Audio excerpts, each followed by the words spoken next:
Reap what you sow. Harry and Meghan watch karma bite back as they yearn to return to the royal family. Hello and a very warm welcome back to our LVT News YouTube. The thing about it is, being a member of the royal family is simply not the same thing as being a senior working royal. Now, the first do you get just because you were born into the family, and the second position you've got to earn. There are about 5,000 people in the light of succession to the throne of the UK, and every single one of those people is a blood-like member of the British royal family. So is it possible for all of these people to take up the life and duties of senior royals?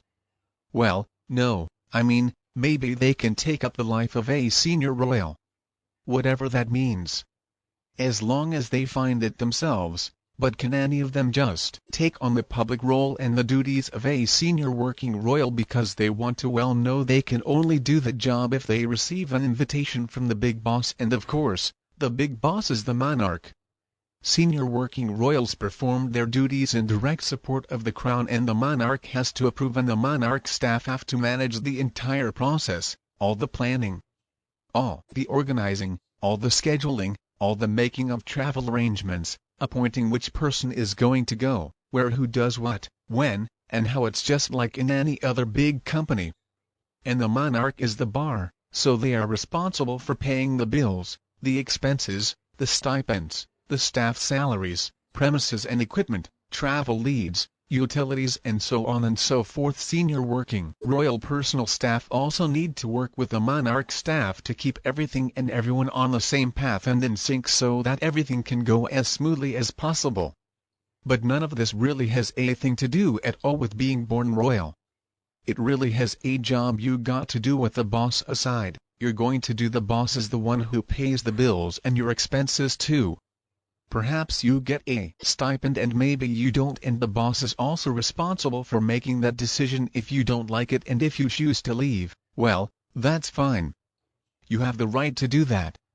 But it's not like you can just waltz back in whatever you want to. It simply does not work that.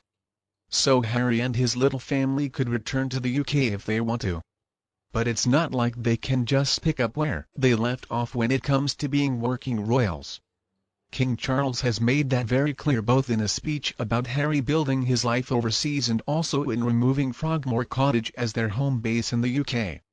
So the long answer is, this family is still family no matter what, and he is no different. He is still a member of the royal family.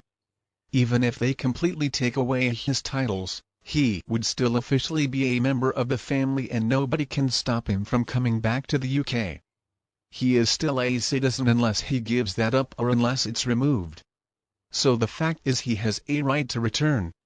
But he cannot just pick up where he left off as a working royal. Harry's positions and his honors as a working royal have already been allocated to other working royals. They had to be, so that ship sailed a long time ago. I'm talking about the honorary positions of fancy uniforms. They were stripped and they were passed on to others. Therefore, Harry does not have any future whatsoever as a working royal. This was made obvious in King Charles's speech, where he discussed the future of the royal family, saying that it is safe and well in William's hands. He only mentioned Harry when he was wishing Harry well as he continues to build his life overseas. With that single sentence that he made it clear that there was no future for Harry in the UK, and King Charles also took away Harry's right to stay at Frogmore Cottage. So Harry also lost that as his home in the UK.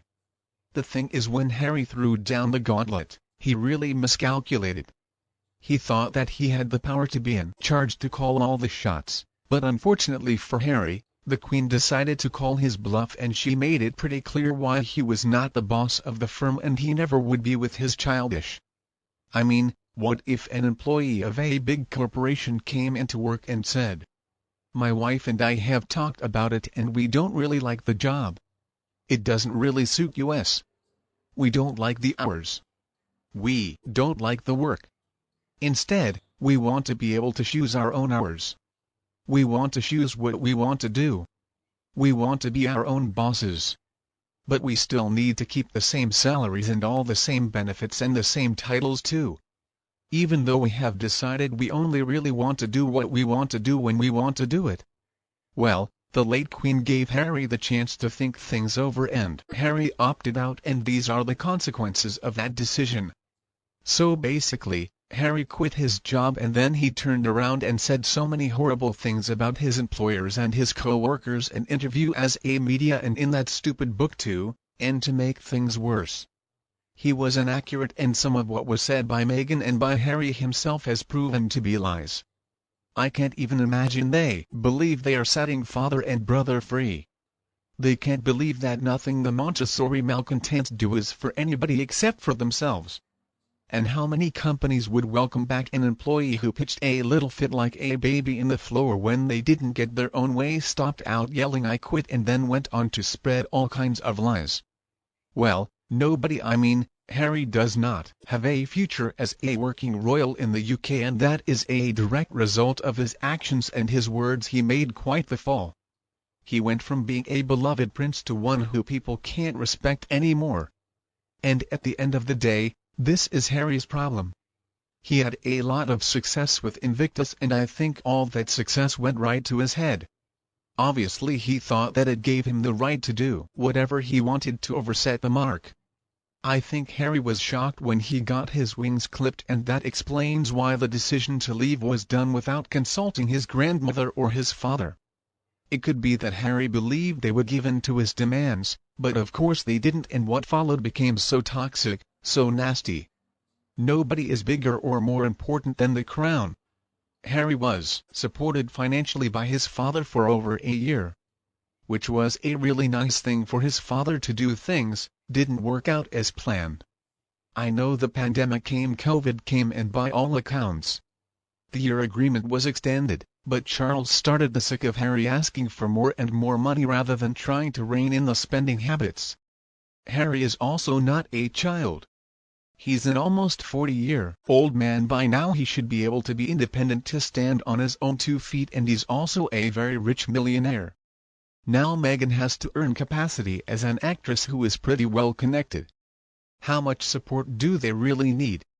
It seems like the two of them wanted to be able to set up their own royal branch in the US, supporting charities and whatever else.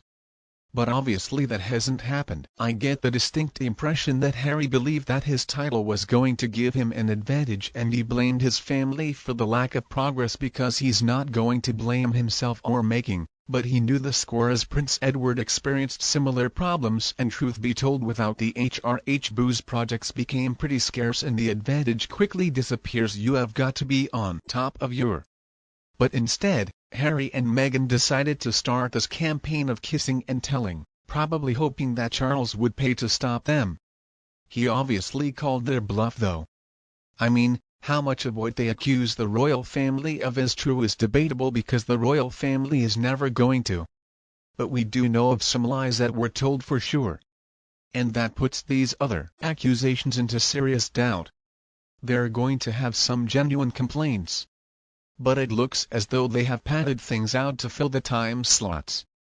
It is something they never should have done because it has completely ruined their credibility. So what is next for the desultory duo? Well, they've already aired their dirty linen in public, so they need to find some proper work. Netflix, of course, gave them some money, but that money is not going to last long considering their lifestyle. It's also rumored that Meghan wants to go back to acting, but she will only accept parts meant for an A-lister. But I don't think producers are going to see her as a good enough actress. I mean, maybe she would pull a crowd, but I don't think so. Harry's future though is pretty murky right now. It doesn't seem like he's focused at all on anything. It is going to be a real test of that marriage if Meghan ends up becoming the breadwinner, but I'm not gonna hold my breath on that one. And you, what do you think about this couple in the royal family? Please tell me your opinion below in the comments section. If you preferred our video today, don't be afraid to like and share it with anyone else who needs it, and please click the subscribe button below to get more videos from LVT News Team. Now thank you so much for watching. Good night, and we'll be back.